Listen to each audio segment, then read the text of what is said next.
नमस्कार, मैं हूं राज और आप देख रहे हैं प्योर पॉलिटिक्स। बिहार से बहुत बड़ी खबर आ रही है। आपको पता है पहले चरण में 6 नवंबर को बिहार में मतदान होने वाले हैं। 121 विधानसभा की ऐसी सीटें हैं जिन पर मतदान होगा 6 नवंबर को।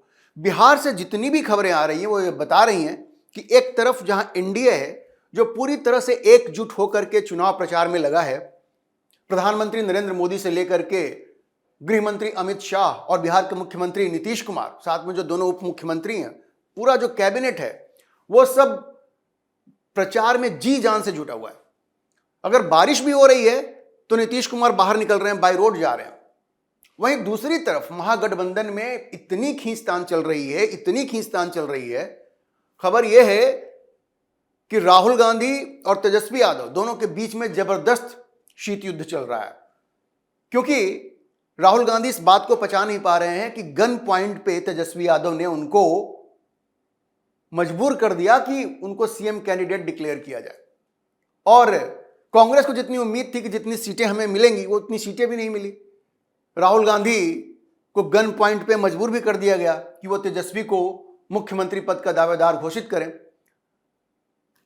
इस बात को लेकर के दोनों के बीच में काफी खींचतान हो रही है, ऐसी खबरें आ रही हैं। और यह भी कहा जा रहा है, मीडिया में अब यह भी खबरें आ रही हैं कि दोनों के बीच में अब बहुत ज्यादा आप संयुक्त रैलियां नहीं देख पाएंगे, 1 से 2 रैली ही होगी, क्योंकि दोनों के बीच में शीत युद्ध चल रहा है। कुछ लोग तो यह भी कह रहे हैं कि जिस तरह से बातचीत दोनों के बीच में होनी चाहिए वो भी नहीं हो पा रही है।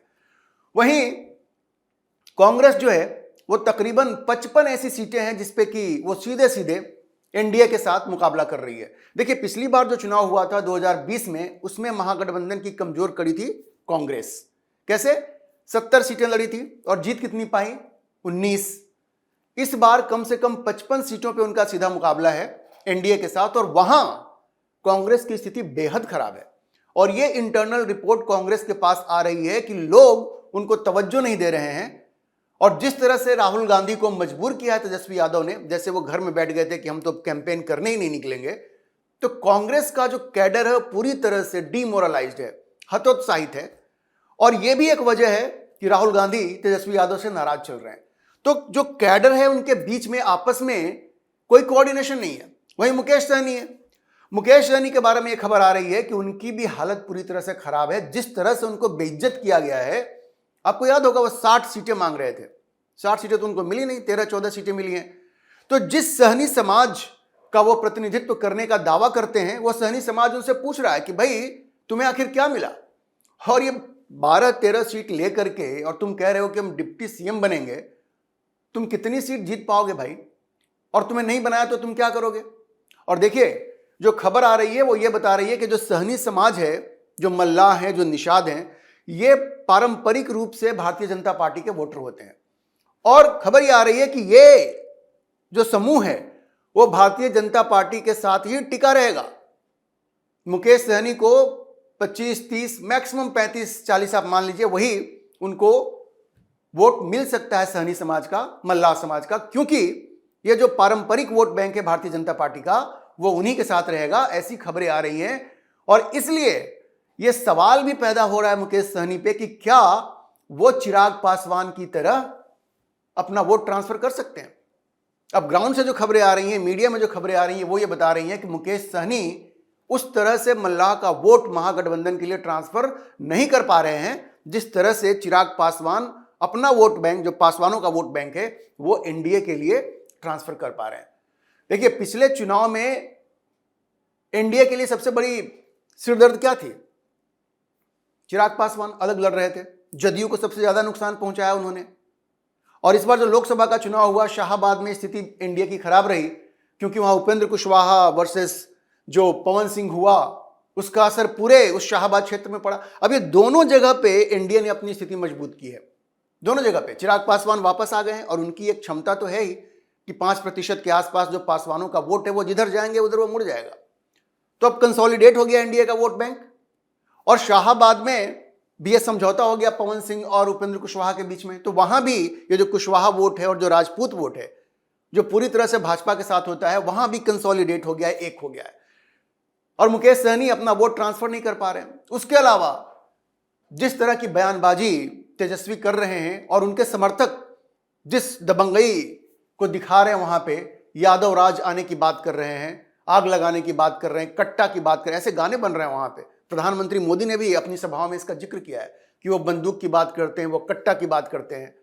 इसका भी असर बिहार में काफी पड़ रहा है और लोग इस बात को सोचकर डर जा रहे हैं कि भाई क्या वो फिर से वही जंगल राज आएगा जब लालू यादव और राबड़ी देवी मुख्यमंत्री हुआ करती थी। तो ये जो माहौल बिहार में बन रहा है वो पूरी तरह से एनडीए के पक्ष में जाता हुआ दिख रहा है। और इसी बीच कुछ ओपिनियन पोल्स आए हैं, कुछ सर्वे आए हैं पहले फेज के लिए और पूरे चुनाव के लिए भी आए हैं। मैं भी आपको बताऊंगा, मैं आपको कम से कम 2 ऐसे सर्वे के बारे में बताऊंगा जो ये बता रहा है कि बिहार में इस वक्त एनडीए की हवा बह रही है। पहला सर्वे जो है, मैं एक ऐसे अखबार का आपको बताऊंगा जो किसी भी एंगल से उसको प्रो मोदी नहीं कहा जा सकता। प्रो मोदी तो बिल्कुल नहीं है कि मोदी के पक्ष में लिखता है, बोलता है, ऐसा तो है नहीं। यह अखबार है दैनिक भास्कर। दैनिक भास्कर ने पहले फेज के लिए एक ओपिनियन पोल जारी किया है और उस ओपिनियन पोल में क्या बताता है, देखिए पहले फेज में 121 सीटों के लिए चुनाव होंगे, 121 सीटों के लिए। अब ये दैनिक भास्कर का जो ओपिनियन पोल है वो ये कहता है कि उसमें तो एक तरह से एनडीए की लहर है। ये दैनिक भास्कर कह रहा है, जो आमतौर पर मोदी के पक्ष में खबरें नहीं लगाता। अब मैं ये नहीं कहूंगा कि मोदी के खिलाफ लगाता है, क्योंकि देखिए बहुत सारे अखबार कहते हैं कि भाई सत्ता के खिलाफ लिखना मेरा दायित्व है। खैर उनकी छवि है, लेकिन दैनिक भास्कर ये कह रहा है कि पहले फेज में जो 121 सीटों पे चुनाव होगा उसमें से एनडीए 76 से 78 सीट जीत सकती है, 76 से 78, और महागठबंधन को 40 से 42 सीट मिल सकता है। एनडीए 76 से 78, यह सिर्फ पहले फेज की बात हो रही है जिसमें कि 121 सीटों पर चुनाव होंगे और महागठबंधन 40 से 42 सीट पे। मतलब इस फेज में जहां महागठबंधन को 19 से 21 सीटों का नुकसान हो रहा है, 19 से 21 सीटों का नुकसान हो रहा है, वहीं एनडीए को 17 से 19 सीटों का फायदा हो रहा है। यह दैनिक भास्कर कह रहा है। तो आप समझिए कि दैनिक भास्कर का ये जो ओपिनियन पोल है, अच्छा दैनिक भास्कर का ये कहना है कि उसने कैसे ओपिनियन पोल किया है। उसका ये कहना है कि एक तो उसके 400 रिपोर्टर्स पूरी जगह फैले हुए हैं, उसके अलावा उसने आधार बनाया है कि जो अलग अलग पार्टियों के जो इंटरनल सर्वे हैं, वो कहता है कि उसके पास उसका एक्सेस है। मैं आपको बता रहा हूं किस आधार पे दैनिक भास्कर ने ये ओपिनियन पोल दिया है। उसके अलावा दैनिक भास्कर ने अपने पत्रकारों की एक टीम बनाई है जिसके साथ बैठ करके उन्होंने पूरे डेटा को, मतलब जो उसके रिपोर्टर्स कह रहे हैं और ये जो इंटरनल सर्वे जो अलग अलग पार्टियों के आए हैं, जिसके बारे में दैनिक भास्कर ये कहता है कि उसके पास एक्सेस है उसका, उस आधार पे उसने ये सीट का प्रोजेक्शन किया है। और चूंकि दैनिक भास्कर कभी भी उसकी छवि ऐसी नहीं रही है कि मोदी के पक्ष में, मोदी सरकार के पक्ष में वो लिखती रही है, तो ये अपने आप में बड़ा महत्वपूर्ण है। तो ये तो हो गया दैनिक भास्कर। एक दूसरा ओपिनियन पोल आया है जेवीसी और टाइम्स नाउ का।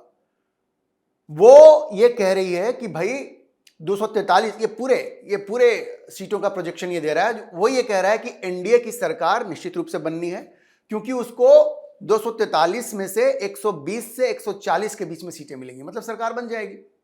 120 से 140 के बीच में अगर सीट मिलती है तो वो सरकार बनाने के लिए काफी। और ध्यान रखिए अभी तो चुनाव आने में भी टाइम है, चुनाव शुरू होने में ये सारी चीजें कंसोलिडेट होती हैं।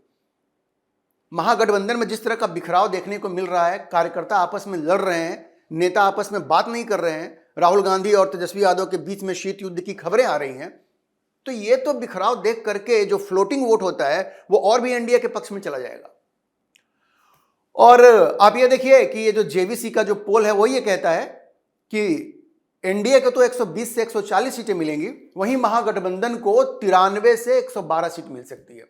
मतलब अगर इस पोल को भी माने तो अगली सरकार एनडीए की बनने जा रही है, ये बड़ा स्पष्ट है। अच्छा, ये जो जेवीसी का पोल है ये कहता है कि बीजेपी को 70 से 81 सीटें मिल सकती हैं, 70 से 81, और जो जदयू है उसको 42 से 48 सीटें मिल सकती हैं, ये इसका प्रोजेक्शन है। और जहां तक महागठबंधन की बात है तो ये ओपिनियन पोल कहता है कि आरजेडी को 69 से 78 सीटें मिल सकती हैं, 69 से 78, और कांग्रेस को 9 से 17 सीटें मिल सकती हैं। प्रशांत किशोर की जो जन स्वराज पार्टी है वो उसका शायद खाता खुल जाए, 1 सीट मिले, जबकि जो दूसरी पार्टियां हैं बीएसपी और एमआईएम, उनको भी 8 से 10 सीटें मिल सकती हैं। ये इसका प्रोजेक्शन है जो कह रहा है। तो ये दो ओपिनियन पोल के बारे में मैंने आपको बताया, एक तो दैनिक भास्कर का और दूसरा जेवीसी टाइम्स नाउ का। फिर मैंने आपको बताया कि आज ही हिंदुस्तान टाइम्स में खबर छपी है जो ये बता रही है कि राहुल गांधी और तेजस्वी यादव के बीच में ये शीत युद्ध तेज होता जा रहा है। उसकी मुख्य वजह यही है कि राहुल गांधी इस बात से खासे नाराज हैं कि गन पॉइंट पे उनको मजबूर कर दिया गया कि वो तेजस्वी को मुख्यमंत्री पद का कैंडिडेट घोषित करें, जबकि कांग्रेस को उतनी सीटें भी नहीं मिली। और यह भी बहुत संभव है कि बहुत ज्यादा आप ज्वाइंट रैलीज आप नहीं देखेंगे, संयुक्त रैलियां आप नहीं देख पाएंगे बिहार में तेजस्वी और राहुल गांधी की। रिपोर्ट है हिंदुस्तान टाइम्स की, उसने इस पे बिल्कुल लिखा है कि क्या नाराजगी है, क्यों है, लेकिन जिस्ट उसका यही है, उसका सारांश यही है कि जिस तरह से कांग्रेस को तेजस्वी ने मजबूर किया है उसको लेकर के राहुल गांधी बड़े नाराज हैं और एक शीत युद्ध की स्थिति पैदा हो गई है वहां पे। और आप ये देखिए कि अगर ये शीत युद्ध की स्थिति रहेगी तो इसका नुकसान तो महागठबंधन को होगा ही। और वही चीजें हैं जो ग्राउंड से दिख रही हैं और जो भी वहां से रिपोर्ट आ रहा है वो ये बता रहा है कि भाई एनडीए की लैंडस्लाइड विक्ट्री इस बार हो सकती है। अच्छा, ये आप देखिए वहां से जो खबरें आ रही हैं, अगर सारी खबरों को आप देखेंगे तो जो 4-5 फैक्टर हैं जो एनडीए के पक्ष में काम कर रहे हैं उसको मैं आपको अभी समअप करके बताता हूं, उनका सारांश मैं आपको बताता हूं एक साथ करके कि क्या फैक्टर काम कर रहे हैं। वहां के जो मीडिया पर्सन है, वहां के जो लोग हैं, उनसे बातचीत करने पे बात क्या समझ में आ रही है वो मैं आपको एक बार एक जगह एकजुट करके समअप करके बताता हूं। देखिए, पहला फैक्टर है महिला फैक्टर है, विमेन फैक्टर है। हर कोई ये कह रहा है कि भाई महिलाओं का झुकाव पूरी तरह से नीतीश सरकार के ऊपर है, नीतीश सरकार की तरफ है। उसकी वजह यह है कि महिलाओं के लिए जितनी भी कल्याणकारी योजनाएं नीतीश सरकार ने शुरू की हैं, वो जब से सत्ता में आए थे उसी वक्त से, ये साइकिल योजना जो बच्चियों के लिए था, उसके बाद लोकल जो चुनाव होते हैं उसमें 50% का आरक्षण, सरकारी नौकरियों में 35% का आरक्षण, उसके बाद जो जीविका दीदी जैसे कार्यक्रम हुए, केंद्र की भी लखपति दीदी जैसे कार्यक्रम हुए। अभी उन्होंने तकरीबन 1,20,00,000 महिलाओं को 10,000 की धनराशि उपलब्ध करवाई है। और आप समझिए कि अगर एक परिवार में 3 लोग भी हुए तो समझिए कहां 3.5 करोड़ लोग सीधे इससे बेनिफिशियरी होंगे इससे। तो महिला जो हैं वो नीतीश कुमार के प्रति पूरी तरह से उन्होंने जोर लगा दिया है। कानून व्यवस्था की जो स्थिति सुधरी है उससे महिलाओं को ऐसा लगता है कि भाई वो आराम से घूम सकती हैं, कोई दिक्कत नहीं है। पटना हो चाहे कोई शहर हो, रात में 10 बजे 12 बजे आप आराम से बाहर जा सकते हैं, कोई डर की ऐसी बात नहीं है। लेकिन ये लालू यादव की सरकार में संभव नहीं था। उस वक्त आप शाम को 5 बजे के बाद नहीं निकल सकते थे और महिलाएं तो खासकर नहीं निकल सकती थी। तो ये बिहार से जो खबर आ रही है कि महिला फैक्टर एक बहुत बड़ा फैक्टर बन के उभरा है और महिलाओं का पूरा झुकाव नीतीश कुमार की तरफ दिख रहा है।